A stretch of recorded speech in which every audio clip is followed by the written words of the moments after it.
Assalamualaikum, hai, saya Juwita. Di video kali ini saya akan memberikan informasi seputar perikatan dan perjanjian. Dalam kehidupan sehari-hari, kebanyakan orang hanya mengenal istilah perjanjian, seperti halnya perjanjian jual beli, perjanjian sewa menyewa, tetapi istilah perikatan mungkin kurang dikenal. Apakah perbedaan antara perikatan dan perjanjian? Perikatan dikutip dari Subekti 1982, Hukum Perikatan. Perikatan ialah hubungan hukum dalam bidang harta kekayaan antara dua pihak atau lebih dasar mana suatu pihak berhak, yaitu kreditur, dan pihak lain berkewajiban, yaitu debitur atas suatu prestasi.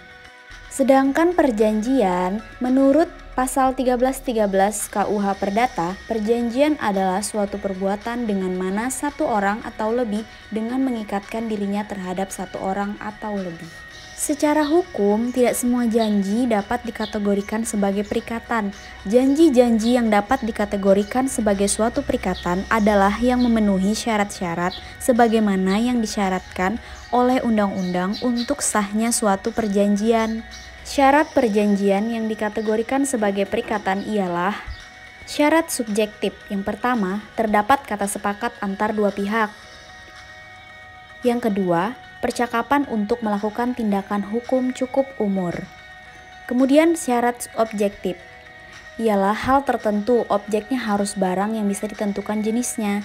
Yang keempat, sebab atau kausa halal, maksudnya ialah objeknya bukan barang curian, narkotika, ataupun yang lainnya. Berikutnya kita akan mengetahui sumber perikatan. Yang pertama, perikatan yang lahir karena perjanjian. Terjadinya karena perbuatan seseorang yang melanggar hukum diatur dalam pasal 1365 KUH Perdata. Tiap perbuatan yang melanggar hukum mewajibkan orang yang melakukan perbuatan itu karena kesalahannya telah timbul kerugian untuk membayar kerugian itu. Yang kedua ialah perikatan yang lahir karena undang-undang. Terjadi apabila perjanjian para pihak yang lahir dan telah memenuhi syarat-syarat sahnya suatu perjanjian, sehingga melahirkan suatu prestasi dan mempunyai akibat hukum, maka perjanjian tersebut telah menjadi suatu perikatan.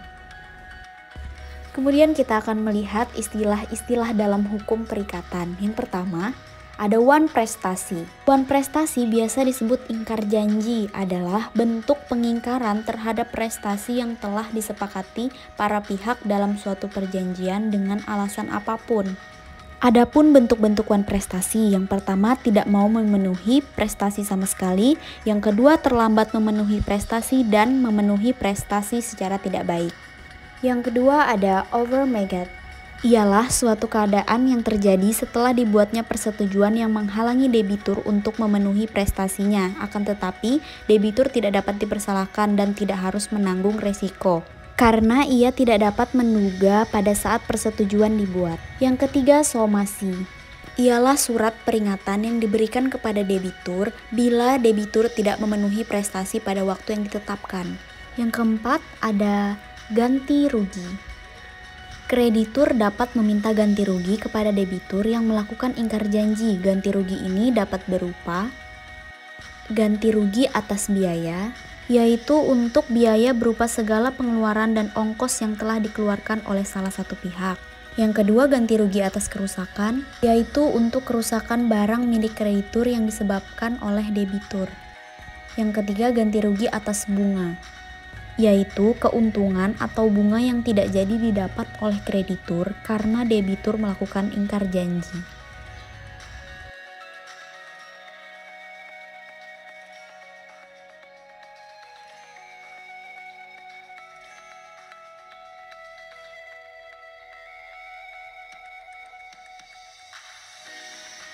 Yang kelima ada resiko, yaitu kewajiban untuk memikul kerugian tidak disebabkan oleh kesalahan salah satu pihak.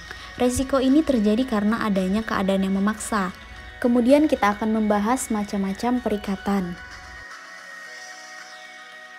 Yang pertama, perikatan bersyarat. Terbagi dalam dua jenis. Yang pertama ialah syarat tangguh. yaitu perikatan yang terjadi atau tidaknya ditangguhkan hingga terjadinya suatu peristiwa. Yang kedua ialah syarat batal, yaitu perikatan yang pemenuhan prestasinya dapat berakhir dengan terjadinya suatu peristiwa. Kemudian ada perikatan dengan ketepatan waktu. Perikatan ini menghendaki agar lamanya waktu ditentukan atau pelaksanaannya ditangguhkan. Kemudian perikatan dengan ancaman hukum, yaitu perikatan yang disertai dengan ancaman hukuman yang merupakan jaminan bagi pelaksanaan perikatan tersebut jika debitur tidak memenuhi prestasinya. Kemudian perikatan tanggung-menanggung. Dalam perikatan ini, salah satu pihak terdiri dari beberapa orang yang masing-masing dapat dituntut untuk memberikan suatu prestasi secara penuh. Dan ada perikatan alternatif. Perikatan ini pemenuhan prestasinya dapat dipilih oleh debitur dari berbagai alternatif yang telah ditentukan dalam perjanjian. Selanjutnya perikatan murni, yaitu perikatan yang masing-masing pihak terdiri dari satu orang, mempunyai satu kewajiban dan satu hak. Selanjutnya perikatan yang dapat dibagi, yaitu perikatan yang dapat dibagi dengan tidak mengurangi hakikat prestasi tersebut, dan jika dibagi hakikatnya tetap sama. Dan yang terakhir ada perikatan yang lahir dari undang-undang.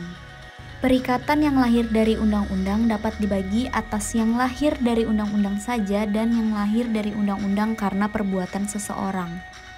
Setelah kita mengetahui beberapa hal seputar perikatan, kemudian kita akan membahas seputar perjanjian. Menurut Van Daan, persetujuan atau perjanjian adalah perbuatan-perbuatan yang di dalamnya masing-masing pihak mengikatkan diri terhadap pihak lain. Dengan kata lain, para pihak mengikatkan diri dengan perbuatan hukum secara terpisah atau sepihak yang dapat disebut dengan julukan penawaran dan penerimaan.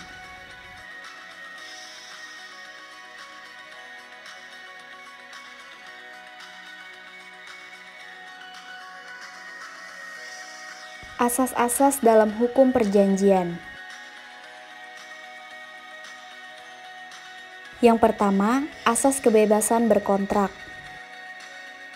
Dalam pasal 1338 KUH Perdata, semua perjanjian yang dibuat secara sah berlaku sebagai undang-undang bagi para pihak yang membuatnya. Adapun undang-undang yang berlaku selama tidak terdapat aturannya dalam perjanjian yang dibuat oleh para pihak. Yang kedua ada asas konsensualisme. Dalam pasal 1320 KUH Perdata, syarat sahnya perjanjian meliputi yang pertama kata sepakat antara kedua belah pihak, yang kedua kecakapan untuk melakukan tindakan hukum, yang ketiga hal yang tertentu, dan yang keempat ada sebab kausa yang halal. Kemudian ada macam-macam perjanjian. Yang pertama ada perjanjian untuk memberikan sesuatu, yaitu perjanjian yang terjadi bila mana salah satu atau kedua belah pihak diwajibkan untuk memberikan sesuatu yang dapat berupa benda atau bukan benda. Seperti perjanjian jual beli, yaitu memberikan barang, sewa menyewa, memberikan kenikmatan atau suatu benda.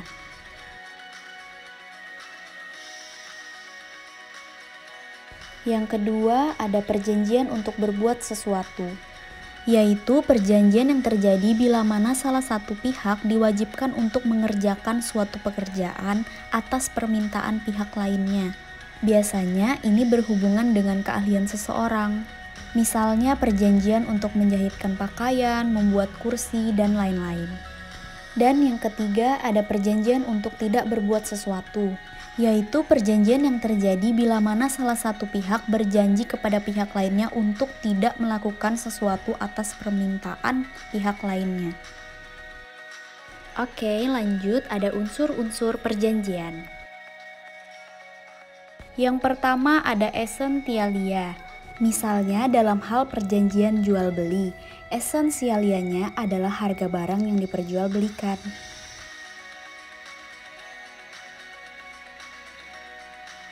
Maksudnya adalah bagian yang mutlak harus ada dalam suatu perjanjian. Yang kedua ada naturalia. yaitu bagian-bagian dari perjanjian yang ditentukan oleh undang-undang sebagai peraturan yang bersifat mengatur. Kemudian yang ketiga ada accidentalia, yaitu bagian-bagian dari perjanjian yang ditambahkan oleh para pihak karena tidak ada pengaturannya dalam undang-undang.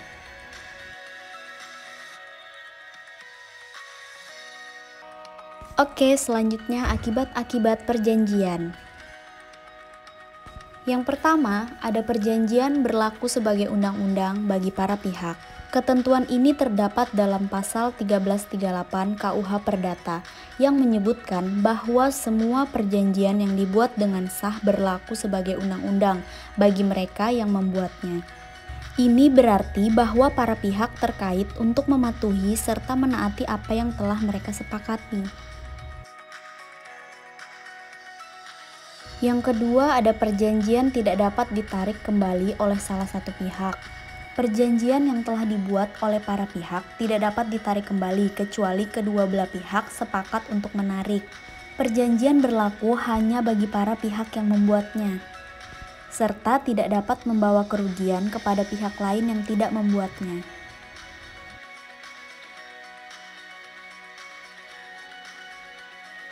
Yang terakhir ada kreditur bisa mengajukan aksio pauliana atau pembatalan perbuatan debitur. Ketentuan ini terdapat dalam pasal 1317 KUH Perdata. Hapusnya suatu perjanjian ditentukan oleh beberapa hal. Yang pertama, ditentukan dalam perjanjian. Yang kedua, ditentukan oleh undang-undang. Yang ketiga, ditentukan oleh para pihak dan undang-undang. Yang keempat, pernyataan menghentikan perjanjian. Yang kelima, ditentukan oleh keputusan hakim. Yang keenam, tujuan perjanjian telah tercapai. Dan yang ketujuh, dengan persetujuan para pihak. Dalam sebuah perjanjian terdapat perjanjian khusus. Perjanjian khusus adalah perjanjian yang mempunyai syarat-syarat tertentu sebagai ciri khas dan memiliki pengaturan secara khusus dari mana syarat-syarat tersebut tidak terdapat dalam perjanjian lain pada umumnya. Perjanjian-perjanjian khusus diatur dalam KUH Perdata dan di luar KUH Perdata. Kita akan melihat beberapa macam perjanjian-perjanjian khusus. Macam-macam perjanjian khusus. Yang pertama ada perjanjian jual beli, yaitu perjanjian yang terjadi bila salah satu pihak mengikatkan diri kepada pihak lain untuk menyerahkan sesuatu dan pihak lain berjanji untuk membayar harga yang sudah disepakati. Pihak yang menyerahkan sesuatu benda disebut penjual dan pihak yang membayar harganya disebut pembeli. Yang kedua, perjanjian sewa-menyewa, yaitu suatu perjanjian dalam hal salah satu pihak mengikatkan diri untuk memberikan kegunaan atau kenikmatan atas suatu barang kepada pihak lain selama waktu tertentu. Yang ketiga, ada perjanjian sewa-beli. Di sini sewa-beli tidak diatur dalam KUH Perdata, tetapi tidak juga bertentangan dengan yang lain-lainnya. Dalam perjanjian sewa-beli mengandung dua unsur perjanjian, yaitu sewa-menyewa dan jual-beli.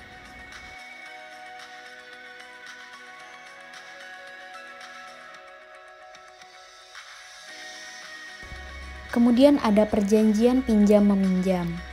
Ialah suatu perjanjian dalam bentuk salah satu pihak memberikan pinjaman kepada pihak lain suatu jumlah tertentu barang-barang yang habis dipakai.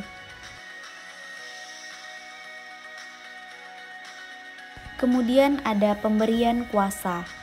Ialah suatu perjanjian antara satu pihak dengan memberikan kekuasaan atau wewenang kepada orang lain, sedangkan orang lain ini menerimanya untuk menyelenggarakan suatu urusan untuk dan atas nama pemberi kuasa.